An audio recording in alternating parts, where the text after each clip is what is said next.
1, 2, 3, 4, 5, 6, 7, 8, 9, 10, 11, 12, 13, 14, 15, 16, 17, 18, 19, 20. Put it on, and there it is, that brilliant flash, that white light that precedes the explosion of the atomic bomb number 17. 40 miles away, a brilliant white flash, almost blinding, with those rocket trails coming out of it. The fire is dying now. It's turning to a dull red, not quite the brilliant orange and purple and green of past atomic bombs, but a beautiful sight. The typical funnel shape rising into that giant mushroom cloud and now blossoming out like a big ball of cotton. An amazing sight, even from 40 miles away here as I adjust my glasses. It's taking on now a purplish hue as I'm bringing it into focus. There's still fire in the top of it, that Dante Inferno red that I described before. And now the purple tinges are coming up. But this is different. This is not the typical giant mushroom shape of atomic bombs before. It has a typical mushroom shape, slightly doubling into a broader base and then narrowing down into that shocked sandblast that is typical of all atomic bombs. This bomb is not mushrooming as did the former one, the one on April the 22nd. However, from where we stand here, 40 miles away, it does look as though it is more intense. There seems to be more fire, more power in this particular bomb. Let me adjust my glasses again. Stan, can you hold this microphone? And now it's beginning to go into a totem pole effect. Again, losing that mushroom effect quicker this time than it has ever before. This is more like a spouting geyser, a giant jet of water shooting up into the sky, but still retaining those beautiful colors of purple, white, and mostly gray now as I see them through my glasses. I can't see it through the naked eye. It's almost lost, but I go back to my glasses and I'm still able to appreciate the beautiful colors. We did not. And now let me take you down to the base of the explosion. Here we see a typical sign of the shock waves that have spewed out the sand, and this is the fire smoke rising thick at the bottom, narrowing somewhat, narrowing again, and then blossoming out to another width, and then up into a disjointed mushroom. And now here comes the full effect of the mushroom, and I wouldn't be surprised if in just a few seconds we do get the shock wave and the heat. I presumed that it would have come earlier, but we have not felt it up here at a 9,000-foot altitude, and that's possible because the bomb might have been exploded at a lower altitude and been absorbed by the nearby mountains. It is still a gorgeous sight, a frightening sight, a sight that one should never forget.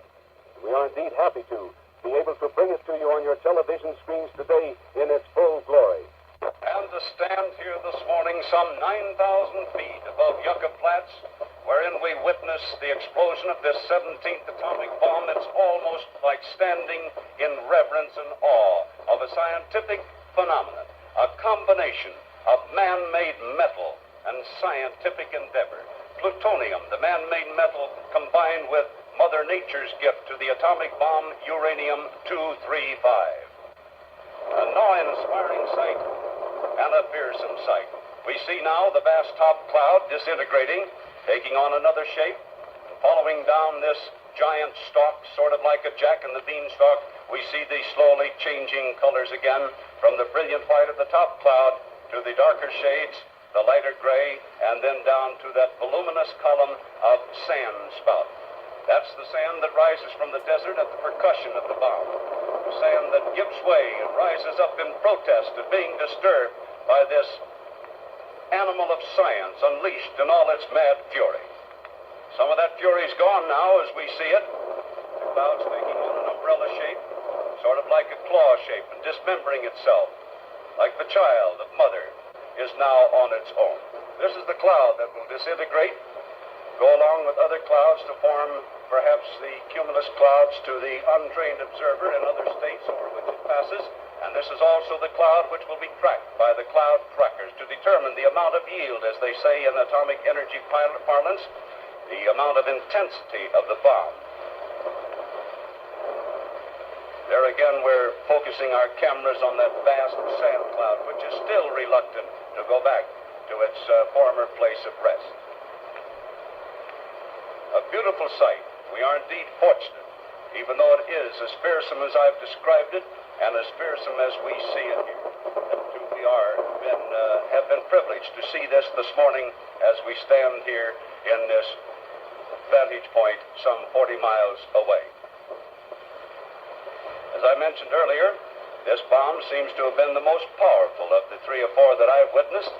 Stan Chambers is here beside me now, and Stan hasn't seen one before. Stan, by the way, what is your reaction to this sight? It's a tremendous thing, Gil. That huge ball of fire on that, almost the horizon there, and jumping up in that tremendous mushroom cloud. It really scares you. I have a lot of respect for that bomb, even from 40 miles. I think to stand here, words almost fail to describe what we see. And it is with the most inadequate words that we pay tribute to this fearsome creature that we sincerely hope will be used only in a peaceful effort. 5, 4, 3, 2, 33. 1, 0.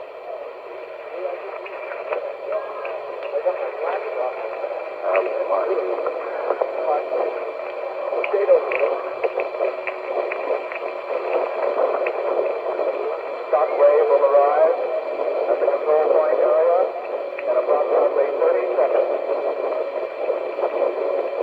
Please remain in your places until after the shockwave has passed.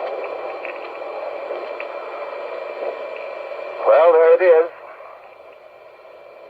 The first public demonstration and the biggest continental atomic detonation in the history of the world.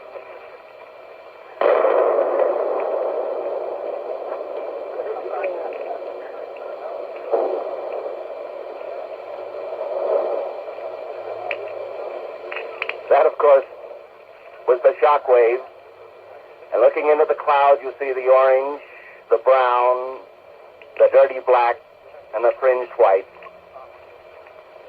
Beautiful, tremendous, and angry spectacle on this waste and barren desert.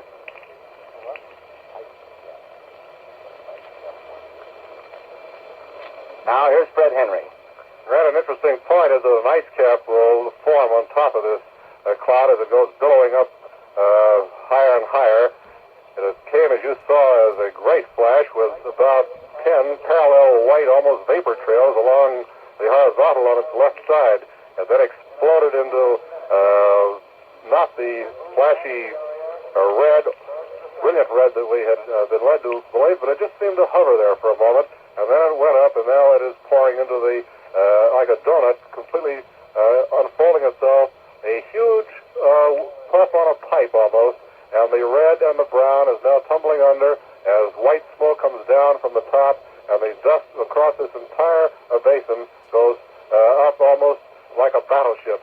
It looks very much like there's a battleship in this basin with a huge white smoke trail above it, and then this tremendous donut up there that goes higher and higher. It's an absolutely fabulous sight.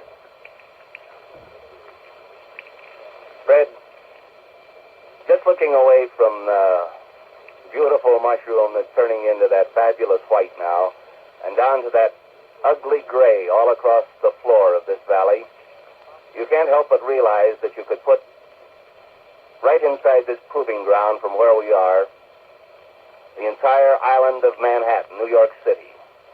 And if you look at that dirty, ugly gray base, you see what that particular weapon can do. And certainly, as we've been told here many times during the past few days by Mr. Gordon Dean, the chairman of the Atomic Energy Commission, General Joseph Mills, who was in charge of the airdrop today, the enemy certainly has similar weapons.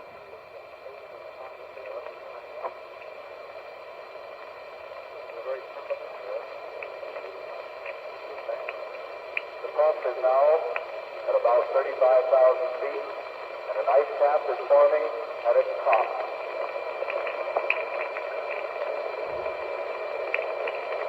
Beautiful white cloud and a clear blue sky, dirty gray bottom, the proving ground.